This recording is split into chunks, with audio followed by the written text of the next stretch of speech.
রিশা ফুলের দিন শেষ, এখন হচ্ছে সূর্যমুখীর বাংলাদেশ। তো চলে হ্যালো এভরিওয়ান, কেমন আছেন সবাই? আলহামদুলিল্লাহ, আমি আপনাদের দোয়ায় অনেক বেশি ভালো আছি। অনেকদিন পর আপনাদের জন্য একটা লং ভিডিও নিয়ে আসলাম। আর এতদিন ধরে ভিডিও না দেওয়ার একটাই কারণ, সেটা হচ্ছে আমি একটু সিক ছিলাম, সে কারণে আর লং ভিডিও দেওয়া হয় নাই। অনেকদিন ধরে সূর্যমুখী বাগানে আসবো বলে আশা হয়ে ওঠে নাই। তো আজকে ফাইনালি চলে আসলাম কয়েকজন মিলে। আর এখানে প্রবেশ করতে হলে 20 টাকা এন্ট্রি ফি দিয়ে প্রবেশ করতে হয়। আর আপনি চাইলে এখান থেকে ফুলও কিনতে পারবেন, একটা ফুলের জন্য 100 টাকা করে দিতে হবে। আর যদি আপনি তাদের কাছ থেকে না বলে ছিঁড়ে ফেলেন, সেটা তারা দেখতে পারে, তাহলে আপনাকে জরিমানা হিসেবে 200 টাকা দিতে হবে। যারা যারা সূর্যমুখী বাগানের লোকেশনটা জানতে চান, অবশ্যই আমার পুরো ভিডিওটা দেখবেন। এখনো কিন্তু আমাদের বসন্ত আসে নাই, আর তো মাত্র কয়েকদিন বাকি।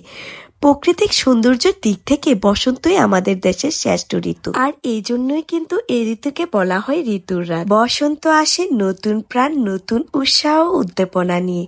বসন্তের নানা ধরনের ফুলের সমাহার হয়।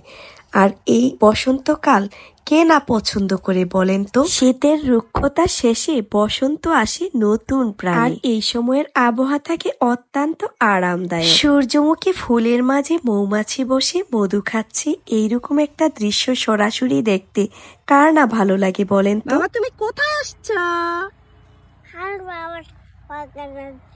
তোমার আমি কিন্তু এখানে একা আসি নাই, আমার সাথে তাবাসসুম, সুমাইয়াও ছিল। তো ওরা ওদের মতো করে ভিডিও করতেছিল।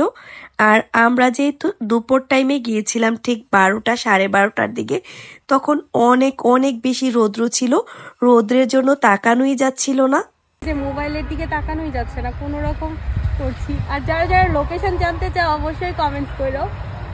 টাটা। আমার মনে হয় বসন্তের এই প্রাকৃতিক সৌন্দর্যের প্রেমে পড়ে না এমন কেউ নাই। আমি তো সরাসরি এই ফুলগুলা দেখে তাদের প্রেমেই পড়ে গেলাম। এই সূর্যমুখী বাগানটা কিন্তু বেশ বড়, প্রায় 50% জায়গা নিয়ে এই সূর্যমুখী বাগানটা অবস্থিত। আর এটার লোকেশনটা হচ্ছে কুমিল্লা জেলার দেবিদ্বার উপজেলার ভোসনা গ্রামে। আর এই যে দেখেন, তাবাসসুম যাওয়ার পর থেকেই সে ভিডিও করা নিয়ে এতটা বেশি ব্যস্ত ছিল, কি আর বলবো। ব্লগার বলে কথা, আসলে আমরা সবাই এরকম, যেখানেই যাই শুধু ভিডিও নিয়েই ব্যস্ত থাকি। যারা যারা সূর্যমুখী বাগান খুঁজতেছিলেন, তারা অবশ্যই এখানে যেতে পারেন। এখানে গেলে সুন্দর সুন্দর ছবি এবং ভিডিও ক্লিপ নিতে পারবেন। ফুলগুলো কিন্তু মোবাইল থেকে বাস্তবে দেখতে আরো বেশি ভালো লাগে। তো যারা যান নাই অবশ্যই যাবেন। তো আমার সম্পূর্ণ ভিডিওটা যারা যারা দেখেছেন, অসংখ্য ধন্যবাদ জানাচ্ছি আপনাদেরকে। তো আজকের ভিডিওটা এই পর্যন্তই। সবাই ভালো থাকবেন, সুস্থ থাকবেন।